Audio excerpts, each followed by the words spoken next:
വിശുദ്ധ യോഹന്നാൻ എഴുതിയ സുവിശേഷം അധ്യായം 20 വാക്യങ്ങൾ 1 മുതൽ 10 വരെ. ശൂന്യമായ കല്ലറ. ആഴ്ചയുടെ 1-ാം ദിവസം അതിരാവിലെ ഇരുട്ടായിരിക്കുമ്പോൾ തന്നെ മഗ്ദലേന മറിയം ശവകുടീരത്തിന്റെ സമീപത്തേക്ക് വന്നു. ശവകുടീരത്തിന്റെ കല്ലു മാറ്റപ്പെട്ടിരിക്കുന്നതായി അവൾ കണ്ടു. അവൾ ഉടനെ ഓടി ശിമിയോൻ പത്രോസിന്റെയും യേശു സ്നേഹിച്ചിരുന്ന മറ്റേ ശിഷ്യന്റെയും അടുത്തെത്തി പറഞ്ഞു, കർത്താവിനെ അവർ കല്ലറയിൽ നിന്ന് മാറ്റിയിരിക്കുന്നു. എന്നാൽ അവനെ അവർ എവിടെ വച്ചുവെന്ന് ഞങ്ങൾക്ക് അറിഞ്ഞുകൂടാ. പത്രോസ് ഉടനെ മറ്റേ ശിഷ്യനോടുകൂടെ കല്ലറയുടെ അടുത്തേക്ക് പോയി. അവർ ഇരുവരും ഒരുമിച്ച് ഓടി. എന്നാൽ മറ്റേ ശിഷ്യൻ പത്രോസിനേക്കാൾ കൂടുതൽ വേഗം ഓടി ആദ്യം കല്ലറയുടെ അടുത്തെത്തി. കുനിഞ്ഞു നോക്കിയപ്പോൾ കച്ച കിടക്കുന്നത് അവൻ കണ്ടു. എങ്കിലും അവൻ അകത്ത് പ്രവേശിച്ചില്ല. അവന്റെ പിന്നാലെ വന്ന ശിമിയോൻ പത്രോസ് കല്ലറയിൽ പ്രവേശിച്ചു. കച്ച അവിടെ കിടക്കുന്നതും തലയിൽ കെട്ടിയിരുന്ന തൂവാല കച്ചയോട് കൂടെ അല്ലാതെ തനിച്ച് ഒരിടത്ത് ചുരുട്ടി വച്ചിരിക്കുന്നതും അവൻ കണ്ടു. അപ്പോൾ കല്ലറയുടെ സമീപത്ത് ആദ്യമെത്തിയ മറ്റേ ശിഷ്യനും അകത്ത് പ്രവേശിച്ച് കണ്ട് വിശ്വസിച്ചു.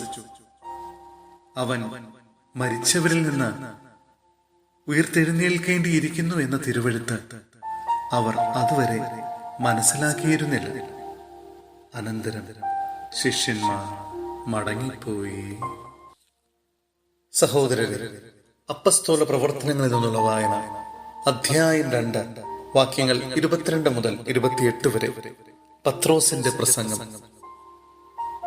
ഇസ്രായേൽ ജനങ്ങളെ, ഈ വാക്കുകൾ കേൾക്കുവിൻ.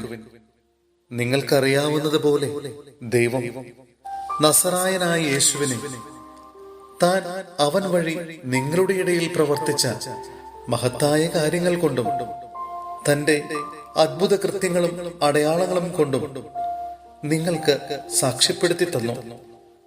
അവൻ ദൈവത്തിന്റെ നിശ്ചിത പദ്ധതിയും പൂർവജ്ഞാനവും അനുസരിച്ച് നിങ്ങളുടെ കൈകളിൽ ഏൽപ്പിക്കപ്പെട്ടു. അധർമ്മികളുടെ കൈകളാൽ അവനെ നിങ്ങൾ കുരിശിൽ തറച്ചു കൊന്നു. എന്നാൽ ദൈവം അവനെ മൃത്യുപാശത്തിൽ നിന്ന് വിമുക്തനാക്കി ഉയർപ്പിച്ചു. കാരണം അവൻ മരണത്തിന്റെ പിടിയിൽ കഴിയുക അസാധ്യമായിരുന്നു. ദാവീദ് അവനെ കുറിച്ച് പറഞ്ഞിരിക്കുന്നു, ഞാൻ കർത്താവിനെ എപ്പോഴും കൺമുൻപിൽ ദർശിച്ചിരുന്നു. ഞാൻ പതറിപ്പോകാതിരിക്കാൻ അവിടുന്ന് എന്റെ വലത്തുവശത്തുണ്ട്.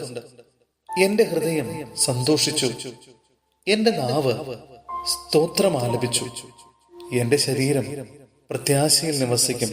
എന്തെന്നാൽ എന്റെ ആത്മാവിനെ അവിടുന്ന് പാതാളത്തിൽ ഉപേക്ഷിക്കുകയില്ല. അവിടുത്തെ പരിശുദ്ധൻ ജീർണിക്കാൻ അവിടുന്ന് അനുവദിക്കുകയുമില്ല.